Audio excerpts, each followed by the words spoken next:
You're tuned in to the Wifed Up Now What podcast. I'm Coriel, here to give y'all some marriage management advice specifically for millennial wives. Now, before I introduce my guest, let's just address the elephant in the room. I know that when you saw me pop up on the screen, the first thing you were thinking was, where's TK? Don't worry, TK is going to be here at the end of the episode, okay? So if you are here for our girl TK, stick around. She'll definitely be here for that wifey keeps it spicy, okay? Today's guests are two amazing wives who have some stories to share. Y'all know that we're all about learning the real behind these relationships because it is so easy to get caught up in the fantasy and this fairy tale idea of finding a husband and living happily ever after. And although you might be happy, the ever after part is probably not going to happen. And so today we're going to talk about the real inside of these relationships. And I have Precious and Angela in the building. Hi. So start by telling us how long you've been married. Well, I've been happily married for 10 and a half years. Come on, 10 and a half. Yes. Well, it's almost less than a half because our anniversary is in April. Okay. Yes. Okay. So 10 years. 11. Look, we're going to say 11. Rising okay. 11. Rising on the 11. Well, since we're going to raise up, I'll say 10 years because it'll be 10 years July 5th this year. So okay. I'll say 10. So we got some OGs in the building. OGs, we're going to start out. We're going to keep it light, okay? We're going to start out with a little this or that because this is going to be February episode, right? This month is all about love. So we're going to get into that. But I want to talk about like some old school R&B. I just want to see where y'all at. Okay, warm y'all up a little bit. Let's okay, go, let's go. So this or that. Who do y'all prefer, or who did y'all prefer, Mary J. or Mariah Carey? Mary J. Why did you make that face as if there was no other option? I mean, Mary J has the soul. She has the grit. You know, she's been through some things. I think that Mariah's been through some things more in the latter times. When she first came out, I felt but like... that's not what she was singing about. Yeah, it wasn't what she was singing about. And I mean, from a suburban girl, I just resonated with Mary J because I just was like, I ain't been through these things, but it's interesting, you know? So I think I was more mesmerized by Mary J. Okay. I think everyone can relate to Mary J because she's a little bit more around the way. Your homegirl, she's been through what you've been through and doesn't come across as, no, this can't happen to me. Right. I think Mariah does separate herself from, she's definitely not the around the way girl. Okay, I got it. Boys to Men or Drew Hill? Not two really deep sides. Well, you know what? For me, I'll say it depends on what mood I'm in because I enjoy both artists. They're both amazing artists, both amazing vocals. But if you, depending on what mood, that one's a tough one. Now, that one's a tough one. Flip a coin. I'm going to go with Drew Hill, though. See, Drew Hill is the basement parties, the sock hops. Drew Hill was us being fast, yeah. Yes, the sock hops, the dancing, all that. And then Boys to Men, I feel like I have to choose Boys to Men because, like, some of those songs will still bring me to tears today. They're more, like, iconic. Yes, and what band do every single person you relate to? Like, I love the deep voice. I love the high pitch. Like, Okay, so that was a good one. Okay, last but not least, Usher Confessions or Beyonce Lemonade? Beyonce. On the internet, it's Beyonce's internet. Beyonce. Is it? 100, or not two, okay. Is it Beyonce's internet, Angela? I'm going to defer and say, watch this. These are my confessions. Listen, I haven't been to the concert, so maybe. And see, that was a Tiny Desk one. I'm going to go ahead and say Usher. I am definitely in agreement with Usher. Yeah. I think that the album, now I put the album specifically because I think that it would have been hands down like Beyonce, but the Confessions album was so iconic. Priceless. Yeah, it's just like, how can you compete with that? I don't want to revoke my card because I just never really was like, I'm not saying it's anything against it. You're not familiar with it? I'm familiar, but I wasn't like one of those people that was playing it on repeat. Okay. Like, I don't know what era of my life. Every minute of every song. I don't know what era of my life I was in then, but college, freshman year. Yeah, look, I know what you was doing. Freshman year of college, no. Okay, it's a no for you. Okay, Beyonce Lemonade. Okay. So just a little fun to warm y'all up. Now we're going to get into some reactions. It's a lot of craziness going on these internet streets, right? But one of the perspectives that we don't often hear is the wife's perspective. We are always talking about relationships with single people, which is cool. But I believe there's just a wisdom that comes with being a wife. And so I would love to get y'all's opinion on just one little crazy clip on this internet, okay? So the premise, there's a group of men, and they all have a balloon. A woman comes up, she introduces herself, talks a little bit, and the men pop a balloon if they're not interested in her. See. And then once the balloon pops, they ask the man, why are you not interested? Like, what was it about her? So this particular young lady, whatever she presented was obviously tied into this emotional baggage that she was still holding on to. Even based on that little clip, you could see how defensive she got with, you just into therapy, I'm good. People, we all need therapy. Amen. Let's say that. We do. But the part that stood out to me was, I don't care how you look. I can afford you. I got the money. But emotionally, I'm not dealing with that. Right. And I think so many women, so many single women, so many beautiful or successful single women these days think that their beauty or success is enough. But these men are starting to know and realize that they have worth, and they don't want to necessarily waste their time with the liability. So the wives' take on that clip, what do y'all think? You know what's funny? Something stood out to me differently. When he said, I can afford you financially, but not emotionally, I was turned off by that because you don't know, like that to me sounds more like transactional. I do believe that relationships require being willing to grow with someone, being able to have a conversation with someone, being able to tell her, find out more about her than, are you in therapy? Where are you at in your healing journey? Who hurt you might be the better question. And instead of just transaction being like, by the looks of it, I could afford you, but not emotionally, doesn't speak much to what he has to offer emotionally either. It seems like a little bit, I want you in a wrapped up package and ready to go. And I don't believe that sustainable marriages happen when people are, I'm 100%, everything is perfect, and just be able to afford my lifestyle. So that's what rang out to me. But yeah, you're right. We do need to realize that beauty is fleeting, as the good word says, right? So you can't just go with what your hair, nails, and your body. You've got to offer more. For me, that was a little bit different because I just experienced watching two single friends of mine who I introduced dating.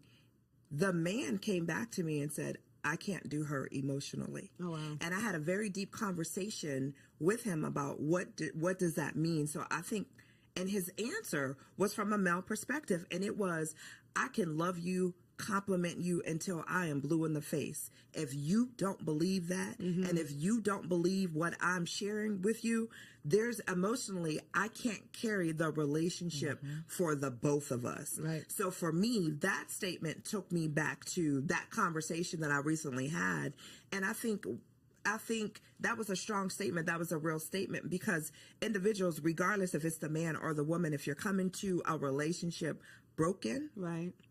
it's not going to be a healthy relationship. So we need to do the inner work to heal and present our best selves as opposed to presenting our broken selves. And we're all broken in some way, shape, or form. So let me say that. But it's just a matter of how we present that brokenness. Right. And when my friend said that to me, beautiful woman, he said, emotionally, I can't support the relationship emotionally enough for the both of us. And that was to make strong. it worthwhile. Like, it's not worth what it's going to take for me to just manage and maintain for this to be worth it. And I've definitely had a similar conversation with a man who was dating a woman who I just thought was like it. Right. Beautiful, had it all together, seems to just have the, just seemingly the best personality, has her own money, just all of the things. You know those women that you see and you're like, why is she single?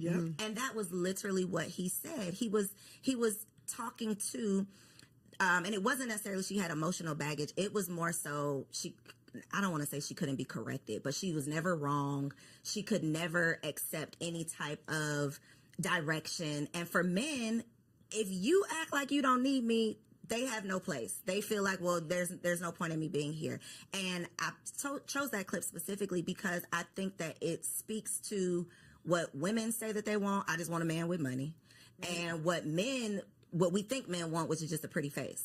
So part of what you didn't see was her explaining, you know, what she wanted in a man was he had to have X number of dollars. He had to be at this certain position in life. And this man who's a doctor who is in that position was saying, well, I got it. I can do all that, but I don't want to deal with that. I see. The issue is I've been out of this dating pool so long. You know, it's been 12 and a half years at this point. And I go to a gym where there's a lot of young ladies and we talk and, you know, I'm always mesmerized by it, but it's so forward that it's so much criteria dropping, right? It's so much judging and pretentiousness. Like, it's not enough. Let me get to know you. And even the game is hilarious to me because it's just like, why do we as millennials want to label everything, quantify everything, get straight to the point per se, right? And we think that we're doing ourselves a favor, but really we're losing that nuance, that je ne sais quoi of getting to know someone, getting to experience that person. And, you know, for her, I feel bad because she's probably put that air up because she's been in this pool of men or whatever and feels like she needs to give her criteria based on being hurt or whatever. Therapy. As a counselor, I would, she needs therapy. But it's hard for me. I'm trying to stay out of that pool, and I'm praying for everyone in it. That part. I think, though, the defensiveness is definitely a turnoff. Yeah. Anybody who does not need therapy would not start the sentence off with, I think you just into that. You know, like, you clearly are proving his point with that response. So I think it's just an opportunity to check ourselves, get more aware, and know what the other, whoever you want to date, I'm just going to say the opposite sex, know what they actually want. Yeah. Because we can't say we want to be in a marriage with a man and then a man tells us what he desires and we like, but no, I'm not doing that. Go, get somebody else to do it. And it's like, but then you get what you get. Yeah, what do you really want? Okay, so that was good. So one of the things that I have personally just gotten into, y'all, I just launched a blog, okay, everybodylied.com, and it's the premise of we've been lied to. We've been lied to our whole lives about so many things. For the sake of this conversation, though, we're going to focus on the marriage lies, okay? One of the things that I realized as someone who has always wanted to be a wife, this is something that I've prayed for, I thought I prepared for it, all of the things, and I got into it and still didn't know what the hell I was doing. And I'm a happy wife. To your point, happily married, right? A happy wife. I love my husband, and it's still very hard. Yeah. And so I know that I'm not alone in that. And I know so many women get into these marriages, become a wife, take on this role, and then it's not necessarily what they thought it was going to be, or they don't know how to manage or maintain. So first question for you two, what was the biggest reality check once you became a wife? Well, for me, similar. My parents are still married. I did not model my marriage after my parents, however, but I'm from Ghana, West Africa. And so my biggest reality check was that you really make the marriage you want. It doesn't have to come. It's not like I get married and I enter this thing and it's just going to be ready made. Like, no, you've got to make the marriage you want. You've got to create the boundaries you want. You know, a piece of advice that my wonderful mom told me is that don't start nothing you don't want to keep doing. And it is true, like the boundaries. Oh, give an example, Precious. Okay, so when I was young and married, before we had, my husband was a single dad, so I have the bonus family structure. He would wake up really, really early to go to work. And I'm like, I'm going to wake up and make him breakfast. Woo. So, 5 a.m., I woke up every morning and made him breakfast for work and helped him get his lunch together. So because he's our first child after the first year, baby comes, and I'm like, I'm not getting up to make it. I might put your snacks out the night before. But my mom, when she heard I was doing it, she's like, I don't know if you want to do that for 30 years, and it's basically don't false advertise. So when we changed that system, I had to talk to him and say, I think I was ambitious. I was doing too much. I still love you all the same. I'm going to show you love because his love language is acts of service. I'm going to show you love in other ways. Now that I think about that, I need to start going back to some of those things. But you make the marriage you want. And if you're open and do premarital counseling and do all the things about communicating, you have to communicate when that marriage that you built is not looking, the math isn't mathing. It's not looking the way you want. It's not just I walk into marriage and marriage happens to me. You've got that's to good. work. Not starting something that's not sustainable because baby. And then I'm going to let you answer. But one thing a point that you made that I want the people to take away from this is that was his love language, and you had to have a conversation about why it was shifting, because his natural thought would have been, she don't love me no more. Right, the baby came and she don't care about me. And now y'all bumping heads, right. And it was a simple, I'm tired now, I can't keep up with this. But if you don't communicate it, then it turns into, my wife don't want me no more. Exactly. And we know what that can turn into. A lot. So a lot of things that you don't want. So I love that you were able to recognize that and point that out. That's what she kind of took not two, but they're important because they translate from marriage to marriage. Communication is key, and learning your spouse's love language. Like, I didn't know anything about love languages prior to getting married. I love you, you love me. Okay, let's go together. Let's check that box and we go together. We boyfriend, girlfriend. However, when you're married and when you truly want to be able to communicate, when I sit down with my husband, I look at my husband. If I want to have an uncomfortable conversation, I always ask him, can I talk to my friend? I don't want to talk to my husband. I want to talk to my friend, because my husband is truly my best friend.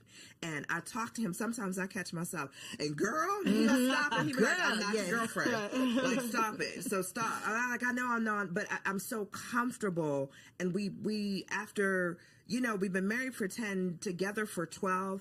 I've been able to figure out how to communicate with him, not to him, but with him. We communicate amongst each other. And I think, in the beginning, because I was single for so long, he's like, why do you talk at me? And when he said that, I had to take a step back and really understand what he meant by that. So now it's like, hey, can I talk to my friend? So listen, I got the situation with my husband, and I'll explain whatever the situation is bothering me. How do you propose we fix it?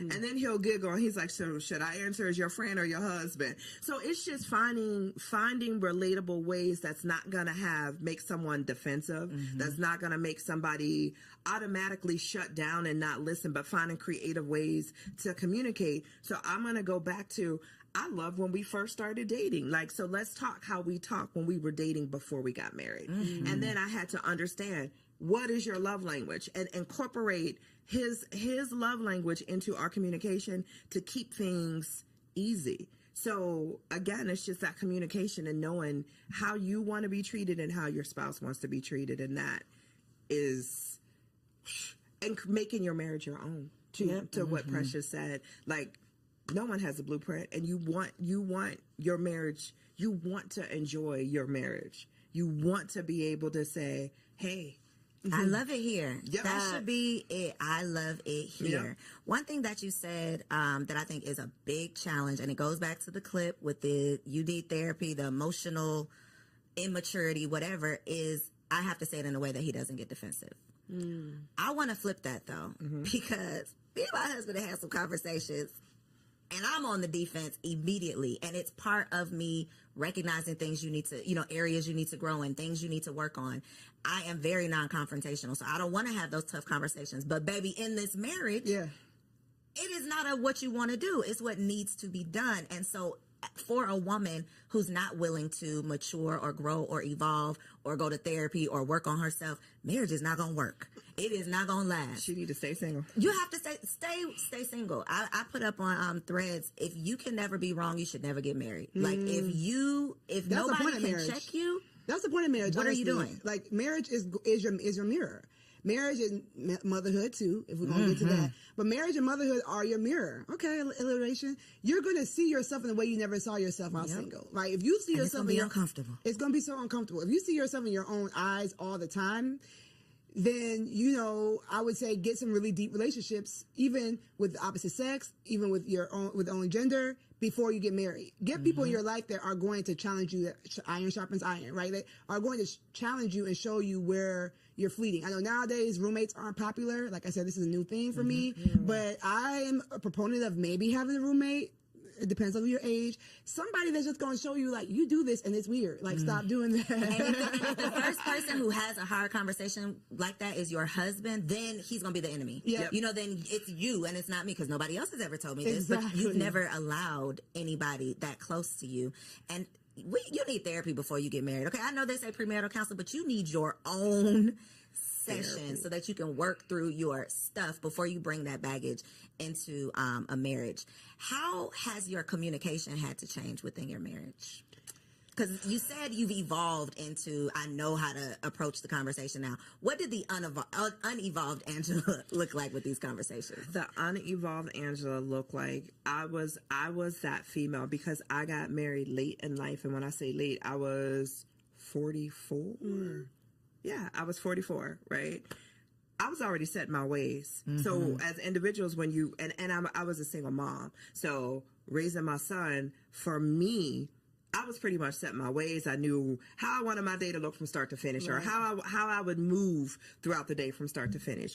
And having someone in your space and having to consider another human being, another individual, learning to listen before I speak, because he was like, you answered the question I didn't even ask you. Like, let me get the question out, because I was on the defense and wanted. He goes, listen. So for me, I had to listen to how he was saying. I made him feel like within the first year, he made a comment that said, hey, sometimes I feel uncomfortable talking to you because you're always on the defense, or I never get out what I want to say. Okay, note to self. So let me take a step back and let you fully. So now what I do is I'll sit and I'll listen. I'll wait. I'm like, are you finished? And it's not that I'm listening to respond. I'm truly listening to hear what he's saying, to have the best response, knowing at the end of the day, it's me and you. Like this isn't a competition. We're here to grow and evolve each other. So if you're telling me that I make you feel a certain way when you're talking to me, let me just listen first before I go to respond. And then that way you can feel comfortable with saying whatever it is that you want to say to me without me coming back at you. Well, you didn't do right. And it's not about me. It was his opportunity of telling me how I make him feel. So I don't respond back with, well, you do XYZ to me, or you do. It's about you. If this is your moment. So you need me to change these 3 things, I got you. No problem. Partner, I got you. What about you, Precious? I'm really thinking hard about this question. My husband's the easiest part about being married. Honestly, like the guy, his enemies don't like me. Right? They love him and don't like me. I'm like, wait, I didn't do nothing to you. Like, he just is the easiest part about being married. So our communication's always kind of been like, what's up? Very chill. I think the nonverbal communication is something that I've had to work on more.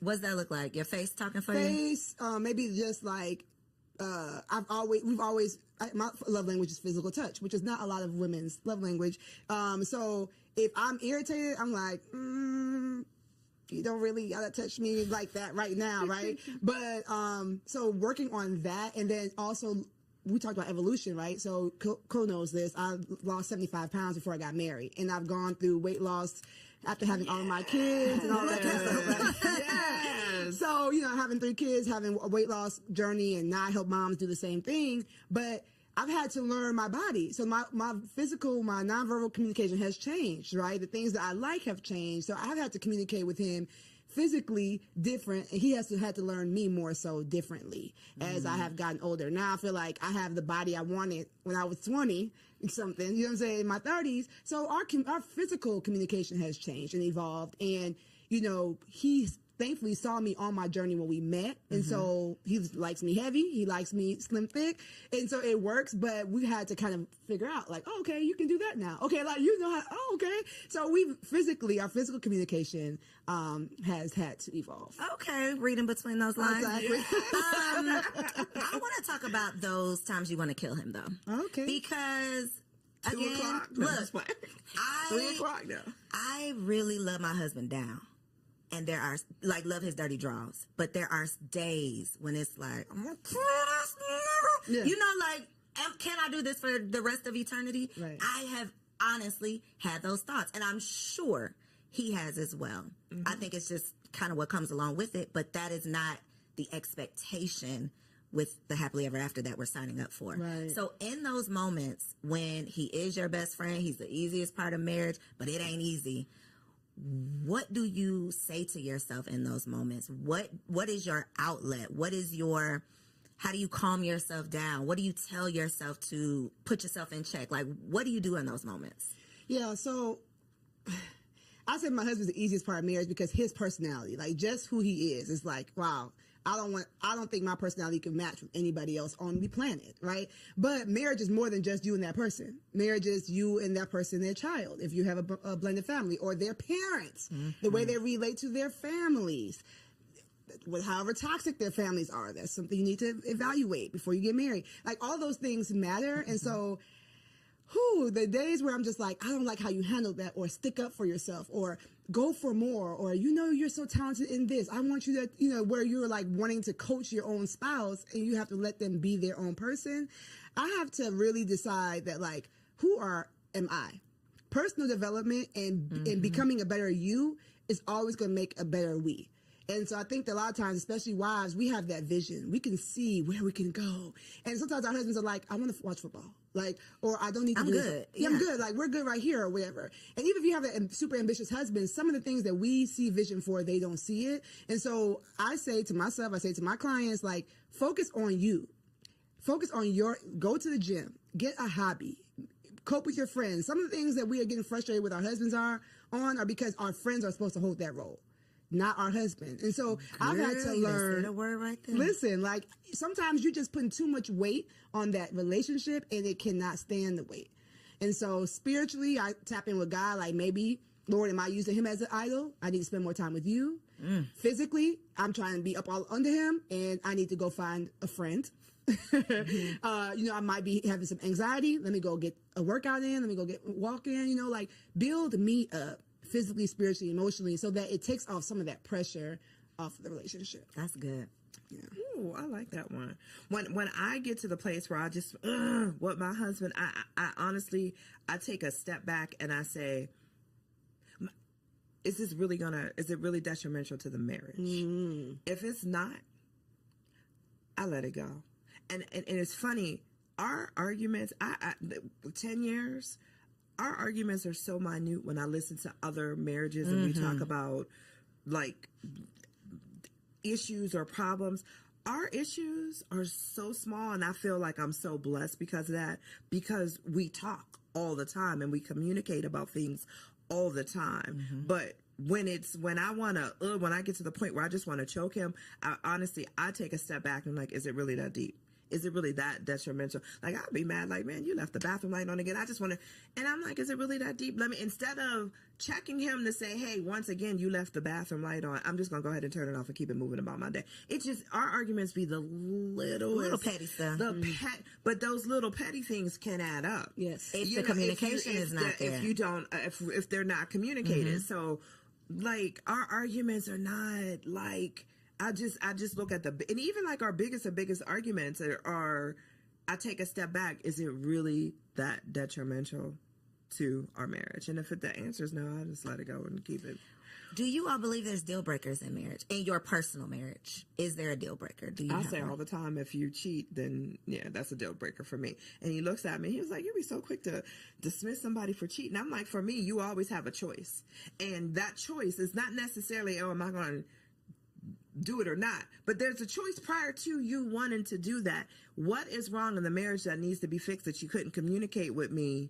So give me the opportunity to fix it before you cheat.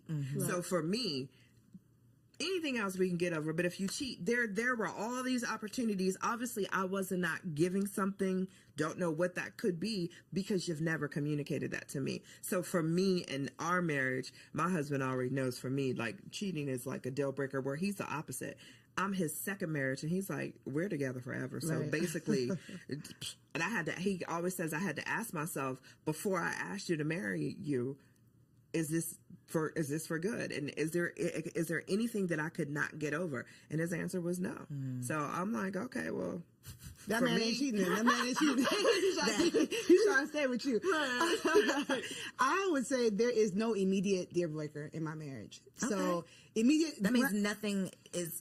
You can't talk about, at least have a conversation about. Right. So immediate deal breaker mean I don't care what you say. It's over for me. I mean, maybe if he put his hands on me, I can't see myself. Maybe if he put his hands on you, because if he put his hands on me, I just can't see him turn. Like, that to me seems silly to say. You know what I'm Like, saying? there's no chance this Yeah, it was like when we were dating, I used to say, if it was a burning fire and me, your mom, and your daughter were in the room, who would you get first? He's like, I'm not answering that. That's silly. I'm going to find a way for all of y'all to live. Yeah, it's not happening. Why are we all in this house, in this fire, right? So that to me is like, when would he become, just randomly after all this time become that kind of person? So yes, I would not be with someone who would put their hands on me, but I don't have a immediate deal breaker. That is great and scary. It is very scary. And I mean, I feel like I can say that now, right? So, I'm never going to be like on this internet, like, oh yeah, everything is perfect over here. No, I mean, we were both working class. We met. We still out here working through this pandemic, through this economy like everybody else. So I won't say that we're perfect in this, not something that the enemy could use to break us. But the way we look at marriage is like, this is our way to show people that Jesus is real. Like, this is our way to show people that, like, he didn't die for nothing. So for me, I would just pray that, like, whatever came our way, we would look at it as an attack and we would fight it together. Now, if we didn't make it, then we fought. You see what I'm saying? So that's why I say it's no immediate break. It's not to be like, oh, I love my husband, I'm never divorcing him. But more so like, we represent more than just me and him being happy. I love that. It's bigger than just y'all are building something bigger. Yeah. When it comes to losing yourself in your marriage, I think this is definitely a woman problem. And I think it comes down to what you said, Precious, of a lot of women, when we find this man of our dreams, I would just speak for myself, not a lot of women, me. Even when I was dating, I was an all-in type of person. If I am in it, I am in it. I am number one girlfriend. I am all of the things. So now that I have this husband, I am all the way in it. And becoming a mother made me realize, okay, girl, wait a minute. Who are you outside of being a wife and being a mother? Because if that gets lost in the sauce, then I'm literally drowning under just these responsibilities. And so y'all being in the game 10 plus years, how have you managed to maintain your identity outside of being a wife? Especially when you have multiple businesses, lots of things going on. You have desires to be more than just a wife, but this is obviously a big responsibility. Go ahead. Go. Okay. I think as a woman, you have to create and carve out that time for yourself. Yes. Period. Hands down. You need your girlfriend time. You need your alone time. You need your self-care time. As long as you are always making time for yourself, whether it's perfecting your craft, like Precious said, picking up a hobby, you have to 1,000%, just as much as being a wife, being a mom, we're all of that. Those are important. So is being myself. So when you have those days where, hey, guess what today? Y'all, I'm going to see you later because I'm going to go get my hair done. I'm going to get my nails done. I'm going to go to the spa. I'm going to relax. I'm going to go eat with my girlfriend. It's so important to make sure, not just the women, but the men too. It's just so important that you're taking that time for yourself and you're truly developing. You don't give up. I hear some people say, well, I gave up my dreams and aspirations because I'm a wife and a mom. What made you think you had to? Because the times are evolving. Yeah. There's things as nannies, like so much that people did not have access and finances to when our parents were coming up, or who we had as role models or marriages, role models in terms of marriages to model after. We didn't see that. We saw the wife staying home and being the wife and mom, and that was it. That's not where we're at today. And a big part of that is always making sure that we as women allot that time for ourselves and not feel guilty about it. Ooh, the guilt part. That part. There's nothing wrong with saying no because I'm taking time for me. Because if we're not good for all the other roles that we have, we can't be good for anything. So we got to be good to ourselves. You already know that she's speaking my language, right? So I heard you speak. One thing I want to affirm you, because I'm always going to do that, is that when you're a woman such as Co, and you're doing all these things as a single woman, society was going to tell you that it's not possible to have it all. It's not possible. So when you get into this beautiful marriage, it's like, okay, I got to work. I got to give everything I can to this because this is an anomaly. I'm an anomaly to be able to be this self-made, 6-figure, maven, right? And so that's a lie. Right? Everybody lies. See, that's a lie. That's a lie. You can have it all. You might not have it all at the same time, and you might not be the one to do it all, but you can. Okay. Thank you. So you're welcome. You're welcome. It's gonna be, we in the trenches. No hood like motherhood. So we're in the trenches. But to your point, when I teach the LIFT framework, it's my framework. One of the letters is the F, the freedom mindset. That fighting that guilt. And what you said about the T, taking your turn, I'm not gonna go into that, right? Like you take your turn, you do stuff for you, but you gotta start with the mindset of why do you think you need to be lost? How, if you lose yourself, will your husband have someone to love? Will your kids have someone to nurture? Like, getting better gives him a new woman to love, right? Every time I get better, every time I lose an inch, every time I get a new hobby, it's like, okay. It's spicing things up without him having to go find somebody else. You see what I'm saying? And so I think that we have it backwards where it's like, oh, I've got to martyr myself for the things I love. But no, you're giving them a diminished version of yourself. And so even if mom guilt or wife guilt, because I feel like I have more wife guilt than mom guilt, them kids will be all right. Yeah, them kids will be all right. Yep. I feel like y'all have each other. I birthed all y'all so y'all can have each other, go on and play, right? But sometimes I'm like, I'm at this thing, I could spend more time with my husband, or I'll bring him something home to eat. Like, I have more wife guilt than mom guilt, but I have to remind myself that, like, the things that I'm doing to make myself better, make me happier, make me more understanding, make me more energetic. You know what I'm saying? Like, go to the gym, sis. Take the time for you, like, because you're going to be a better version of you when you get there. And so losing yourself is normal. It's more normal. That's a lie, too. It's more normal than you think. You might be beating yourself up and saying, why? I can't believe I let myself go. I can't believe it. There's a lot of people are doing it. But they're not talking about it. But they're not. Which is the point of these conversations. Because when I see the perfectly curated homes, all this not a figment of our imagination, because I'm seeing it right here on my timeline. It's social media. It's what we think is the norm, and it's like, no, that is not. First of all, that's not even real, probably. But we are comparing our real lives to this fantasy or fraudulent 18 seconds, 30 seconds. Clip that we see. And to your point, we think something's wrong with us when we get lost in the sauce. But I definitely, and we're talking about being wives, but when I became a mother, I think I felt it more. Because you have a physical part that's changed too. And it's like, I can't go nowhere. This baby is attached to my brain. Like, I am here. I can't, that life that I used to live, I'm literally a new person. Right. I'm literally living a new life, and it's never coming back. And that, I think, is a very tough grief. It's grieving your old life. I literally, that old self died, and now I'm this new woman, and I'm trying to figure it all out.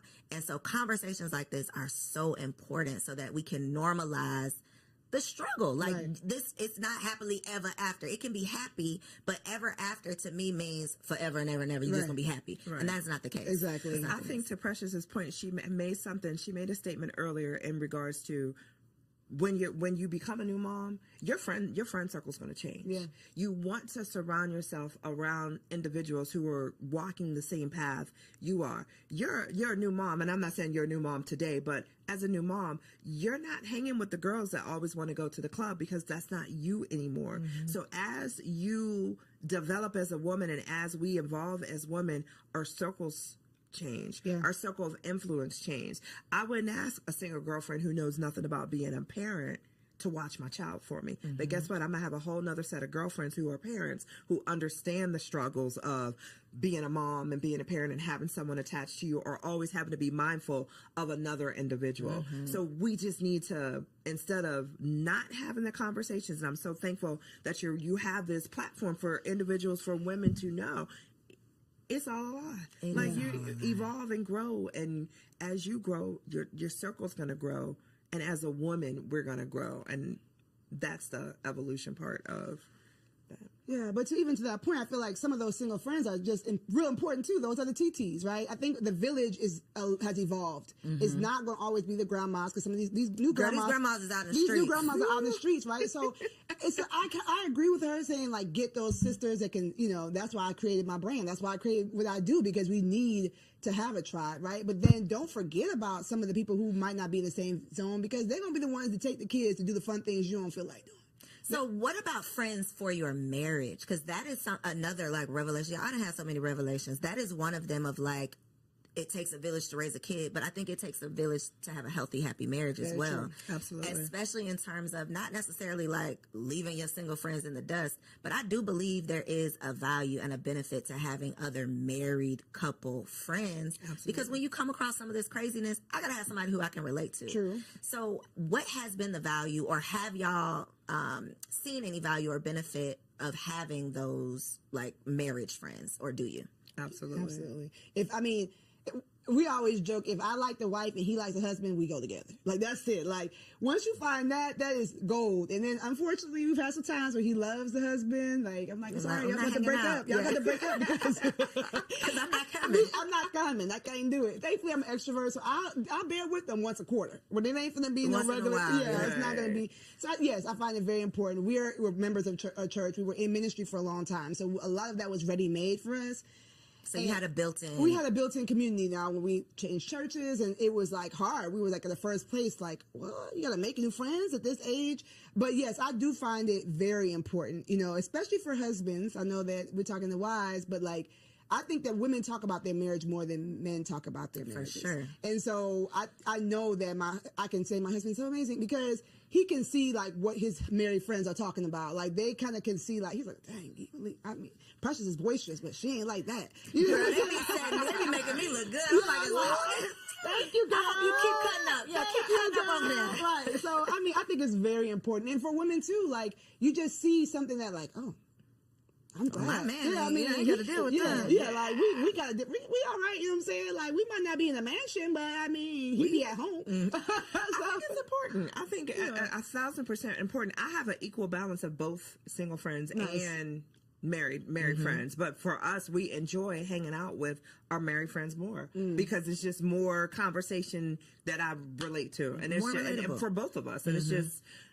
super important because I think healthy marriages feed healthy marriages, and you also want to have a safe spot where if there's an issue within your marriage and you're looking for advice from other married couples, then it's good. Not necessarily advice. Let's say that, because I always tell people be cautious of who you take advice from. But just just hearing that you're not the only couple that has gone through or will go through what it is that you're going through. So okay. You like put a pin on my notes. Because I subscribe, and I think a lot of us subscribe to keep people out your business, right? Disagree. So this is where I'm going, because that is not necessarily the healthiest mindset or way of being if you truly do need an outlet. You truly do need a sounding board. So where do you draw the line? It's very gray of, I don't want y'all in my marital business, but I do need a friend. I do need support. I do need some advice or some help or whatever, and I don't want to be over here alone, because that's how I ended up, staying in an abusive relationship for too long. I wasn't talking to my friends. I wasn't telling anybody my business. I was trying to keep it all to myself. So God forbid anyone finds themselves in a situation like that and don't want to share, because we've been preaching, keep people out your business. Right. So what's your stance on that? I talk. Me too. I like, if you're my friend and you're our friend, you want what's best for us as a couple, I'm going to talk. I will pick up the phone in a minute and call my husband's best friend and say, let me tell you about your boy. Or I will pick up the phone and call his wife and be like, hey, I'm going to share this with you. Do you experience this? Maybe you can whisper it to him. So I talk. If there's an issue and it feels something that you want, that I feel that I need to get off my chest, I'm going to talk. I don't sugarcoat nothing. I don't hold nothing back. And sometimes if I need to be checked, I look for my friends to check me. Am I wrong?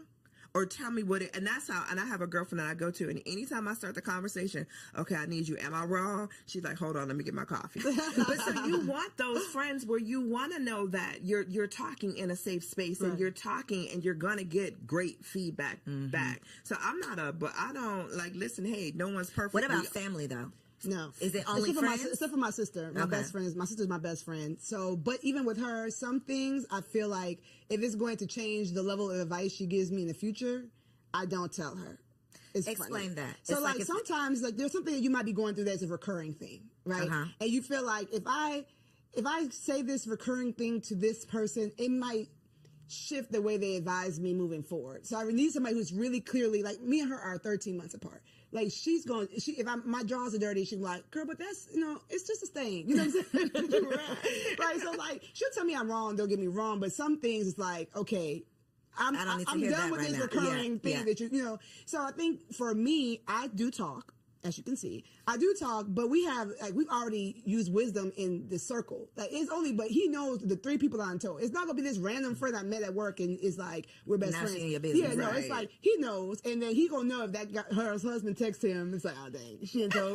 What's it called? Like, Hold on. yeah, right? Like, and the same thing. I'd be like, I don't know what's going on the phone upstairs, but they're talking longer than normal. Are you okay? You know, to my friends. So it's just like, you can't come stay here, so let's talk because what's going on with Because y'all have to work that out. Yeah, y'all gotta work that out. So we have a standard on the people that we trust, and then I have working and continue to work on that. I speak of him the way I would want him to hear me speak of him. So if I'm telling somebody something, if I haven't talked to him about it yet, I want, if he overheard me, it wouldn't be like, dang, like, so you just calling me low down and no good. Like, you know, like I I respect my husband when he's there, when he's not. And I don't speak to people who are going to be like, yeah. That, you know, like speak negatively of him too. If somebody has that type of vibe towards marriage, like, because you know, these husbands are, You are not the person. You are not the outlet. I person I'm can't. talking And I can to. be super close to that person, right? But if their view of marriage or based on where their marriage is, they're ready for you to like, yes, like finally, especially like I told y'all, my husband's liked by everybody. Yes, finally he did something. Because you know, all these husbands don't do. No, don't be all these because then now I'm defensive. I came to you to complain about him, but now I'm like, but wait, No, but wait a minute. he is still perfect. Now No, this Jojo. conversation has taken the time. Exactly. Now I got to defend my husband. I was coming here to get some advice or get some. I wanted you to be on my side, but not that much. You know what I'm saying? So you have to use wisdom. You have to be spirit led for me because, like I said, anybody can be used to attack your marriage. And so if you want to work it out, that's where I think the whole don't talk to people is. If you know you want to work it out, or you know that there's something that might be somebody else might consider a deal breaker, go to the right person that's not going to come and be used to draw a wedge between you and your husband. I don't think it's family though. To your question in regards to family, and I say that because I'm very careful on what I let my family know about the marriage, because I would not ever want someone to look at my husband differently because I gave you too much on a day that I was super emotional and I said, and you know, I would. So with the family, I'm very cautious on what I choose to tell or what I don't choose to tell. Friends are different. Family, because 9 times out of 10, my husband already told me we're not getting divorced. So I don't want to go painting this image of, because I'm mad at you today, now I'm gonna have my family mad at you because my family ride or die. They're going. So I'm careful when it comes to family on what I tell and what I don't share. Friends choose you. Family doesn't. Yep. So if you're talking to a friend, this person has chose to be his friend, chose to be y'all friend. They like him for who he is, right? Your family is putting up with him might because not even like your right, exactly, right. And thankfully, my family loves Aunt, but it's like they didn't choose him. They don't even know him as well as my friends know him. So I think it's just about, you know, not casting your pearls in space that's not safe. You know what I'm saying? Picking the person that you know loves him and might be like, not Precious. You know, sometimes he does it. You know, like giving him the benefit of the helpful advice. Yeah. Okay, so for our last segment, it's called Wifey for Lifey, because the goal is to be wifey for lifey. This is all about marriage management, how we can maintain and sustain a healthy, happy, most of the time, marriage. Here we go. So one piece of advice in your 10 plus years in your relationship, what would be a piece of advice that you would offer to a woman in her first year of marriage? And you can look right there at that camera and tell the people. Hey, girl. My advice is that you're God's daughter first. He created you. He gave you your name. He gave you your parents. He gave you your body. He gave you so many gifts. So do not forget her, right? Continue to cultivate what you love. Continue to cultivate the friendships you love. Be willing to change and grow and evolve. And as you do that, communicate that. Communicate those changes. Do the self-work. Don't just set it and forget it, right? So continue to grow, continue to love on you.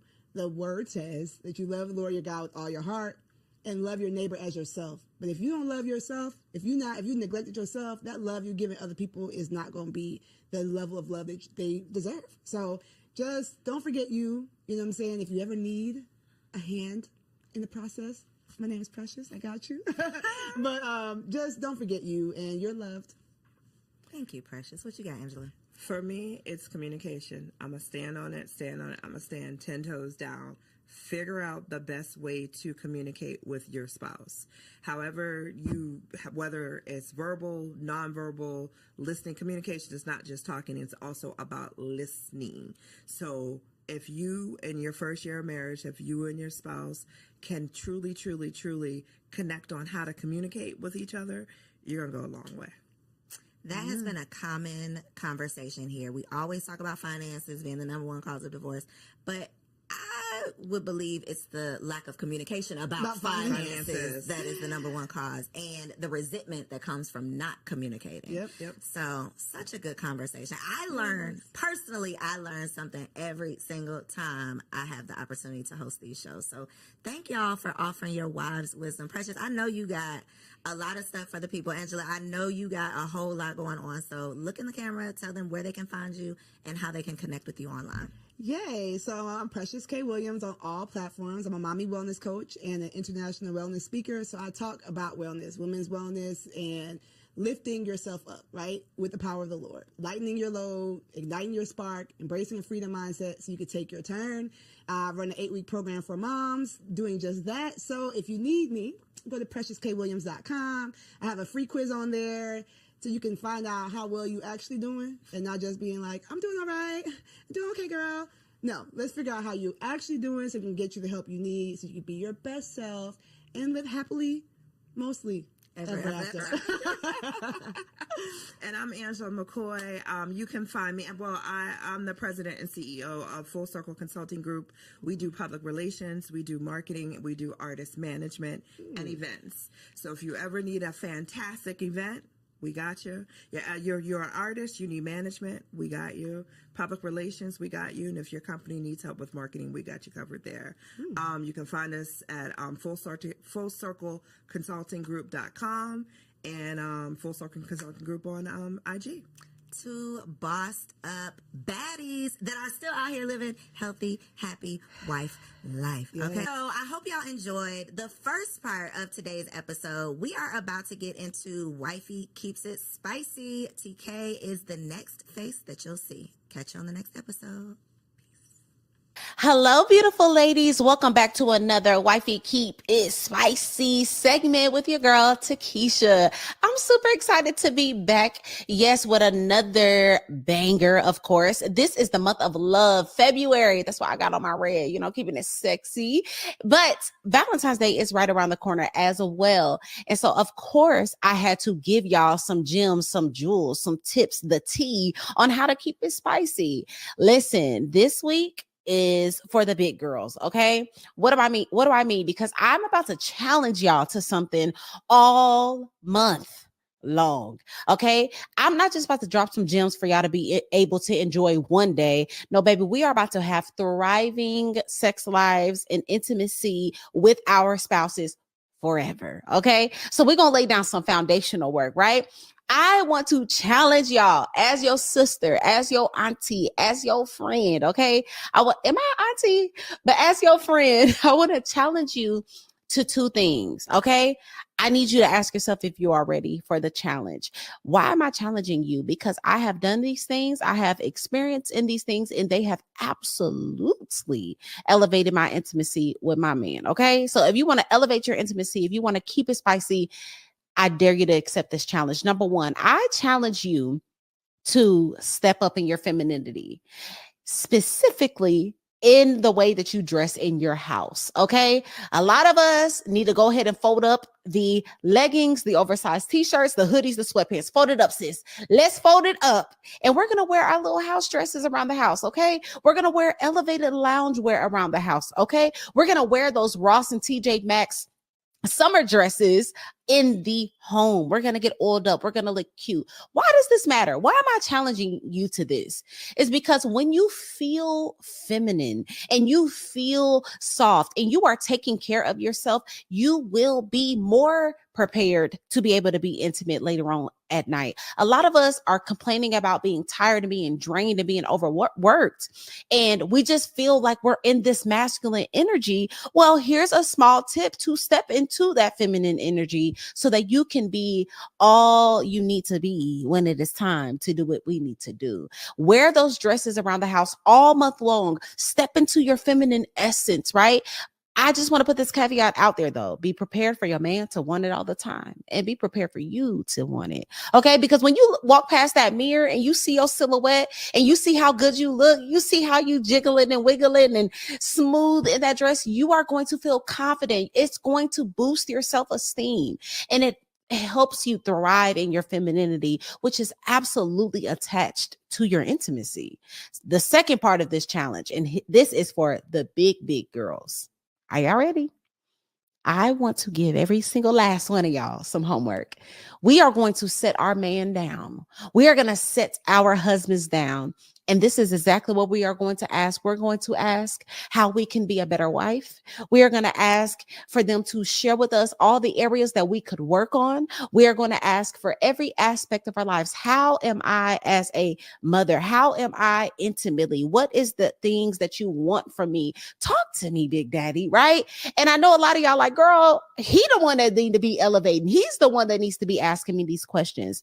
But I just want to challenge y'all to take the lead.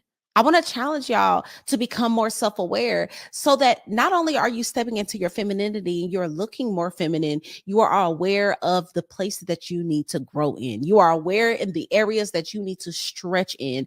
And therefore, overall, just allowing a space for a phenomenal place of intimacy to thrive. A lot of us think we're doing excellent and we just might not be. And that is okay. It is better to have your feelings hurt a little bit and become fully self-aware than to operate in full delusion and just be suffering. We don't want that. We're not building up a culture of women who think it's all about them. So this month we are challenging ourselves to be big girls. We're challenging ourselves not only to know how to be fire in the bedroom, throw it back, do all these tricks, but we're going to be phenomenal women. And so this is what's going to set up for the long-lasting, mind-blowing sex that we all want.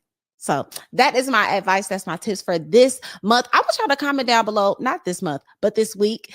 I want y'all to comment down below if you are accepting the challenge. Will you wear dresses all month long? Will you kind of get a little sexy and elevate that loungewear? And are you going to set your man down to really find out what's tea? Let me know.